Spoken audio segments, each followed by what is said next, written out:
बहू बेटी समान। माँ, मैं बहुत थक गई हूँ घर संभालते संभालते। यहाँ मेरी थकान किसी को नज़र नहीं आती। कुछ दिन आराम करना चाहती हूँ। सोच रही हूँ कुछ दिनों के लिए अपने मायके आ जाऊँ। आते हुए अपने बच्चों को भी साथ ले आऊँगी। वह वहीं से स्कूल चले जाएंगे। आखिर एक ही शहर में ससुराल और मायका होने का कुछ तो फ़ायदा मिले, नम्रता ने फ़ोन पर अपनी माँ से कहा। पार्वती जी ने दूसरी तरफ से कहा, हाँ बेटा, जब तेरी इच्छा हो आ जाना। आखिर ये तेरा भी तो घर है। ठीक है माँ, तो मैं कल ही आ जाऊँगी, नम्रता खुश हो बोली। हाँ बेटा, कल आ जाओ, मैं तुम्हारा इंतज़ार करूँगी। अभी मैं फ़ोन रखती हूँ, मुझे मंदिर भी जाना है। कमला जी ने फ़ोन रख दिया और सीधे किचन में गई। किचन में खाना बना रही बहू से बोली, अरे अनुपमा सुनो, कल तुम्हारी नंद आ रही है। आज बाज़ार जाकर फल, सब्ज़ी और मिठाइयाँ लेकर आना। बेचारी मेरी बेटी ससुराल में नौकरों की तरह काम करती है और उस पर कोई ध्यान ही नहीं देता। यहाँ आएगी, कुछ दिन रहेगी तो उसका मन और तबीयत अच्छे रहेंगे। सास के मुंह से ऐसी बातें सुनकर अनुपमा का चेहरा उतर गया। वह मन ही मन सोचने लगी, काश आपको मेरी थकावट भी नज़र आती। मैं भी दिन रात झाड़ू पोछा, बर्तन, खाना बनाना, मार्केट जाना और हर वह काम करती हूँ जिससे हमारे परिवार वालों को कोई दिक्कत ना हो। काश आप मुझ पर भी ध्यान दे पाती। आपकी बेटी तो जब मन में आता है तब यहाँ आ जाती है, लेकिन मैं साल में एक बार ही अपनी माँ के पास जाती हूँ, तब भी आपको प्रॉब्लम होती है। मैं भी इंसान हूँ, मेरा भी मन है। मुझे भी लगता है अपने माँ के पास जाकर थोड़ा आराम करूँ, सुख दुख की दो चार बातें करूँ, अपना मन हल्का करूँ। भगवान, अब तुम ही कुछ करो ताकि मेरी सास की आंखें खुले और उसे मेरी थकावट भी नज़र आए। शाम तक भगवान ने जैसे अनुपमा की सुन ली और उसकी नंद का फ़ोन आया। नंद ने अपनी माँ से कहा कि उसकी सास ने उसे मायके आने के लिए मना कर दिया है, इसलिए इस बार वो नहीं आ सकती। पार्वती जी बोली, ऐसे कैसे मना कर दिया?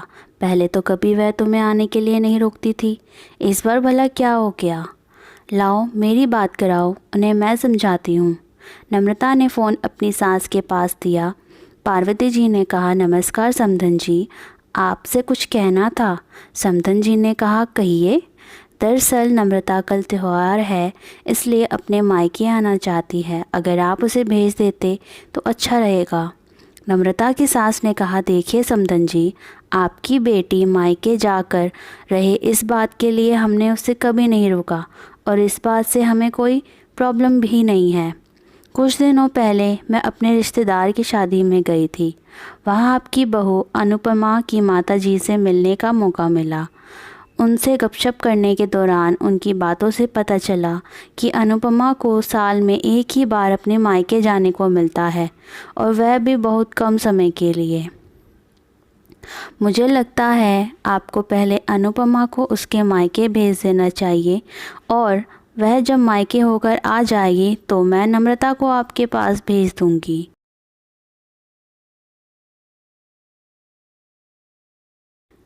एक बहुत ज़रूरी बात जो मुझे लगता है आपको समझ लेनी चाहिए कि आपको अपनी बहू को भी बेटी की तरह या बेटी से भी ज़्यादा प्यार देना चाहिए।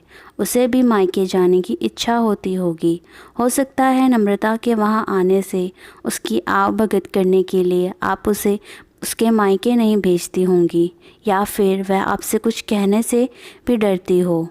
अगर आप उसको घर में ही कैद रखेंगी तो एक दिन ऐसा आएगा जब वह आपके खिलाफ़ बोलने लगेगी। फिर वह आपकी सुनेगी भी नहीं और जब चाहे तब अपने मायके जाएगी। ऐसी परिस्थिति आए, इससे अच्छा है कि आप ही कुछ बदलाव अमल में लाए जिससे आपका रिश्ता और रिश्ते की मिठास खराब ना हो।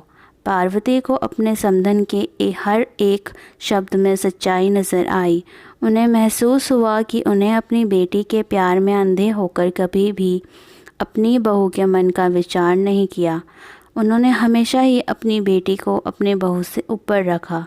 दूसरी तरफ नम्रता भी अपनी भाभी के बारे में हो रही इस बातचीत को सुन रही थी। उसने भी रियलाइज़ किया कि वह कभी भी अपनी भाभी के साथ ठीक से बात नहीं करती और जब जब वह अपने मायके जाती है तो भाभी थोड़ी उदास रहती है। पार्वती जी ने अपनी बहू को बुलाया और उसे कहा कि अनुपमा, कुछ दिनों के लिए नम्रता नहीं आने वाली, इसलिए पहले तुम अपने मायके होकर आओ। यह सुनते ही अनुपमा का चेहरा खिल गया, क्योंकि वह पहली बार था जब उसकी सास ने सामने से उसे अपने मायके जाने के लिए कहा था।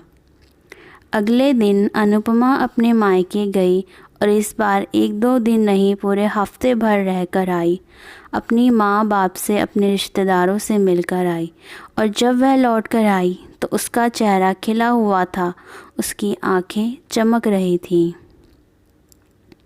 अनुपमा के आने के बाद नम्रता भी अपने मायके आई और इस बार वो खुद सामने से अपने भाभी से खुशी खुशी मिली और अच्छे से बात की। नम्रता ने अपनी माँ से बात करके उन्हें भी अच्छे से समझने में मदद की कि वह कहीं ना कहीं अनुपमा के साथ गलत व्यवहार कर रहे थे। दूसरी तरफ अनुपमा अपने ससुराल वालों के बदले रवैये से बहुत खुश थी। अब वह खुशी खुशी सबका ध्यान रखती है और हर काम प्यार से करती। वह ध्यान रखती कि कोई भी ऐसी बात या काम ना करे जिससे घर में तनाव का माहौल पैदा हो। पार्वती जी अपनी बहू को खुद ही समय समय पर मायके भेज दिया करती। एक छोटे से बदलाव ने सास बहू और भाभी नंद के बीच की कड़वाहट को दूर कर दिया और रिश्ता को और भी ज़्यादा मीठा और मजबूत कर दिया।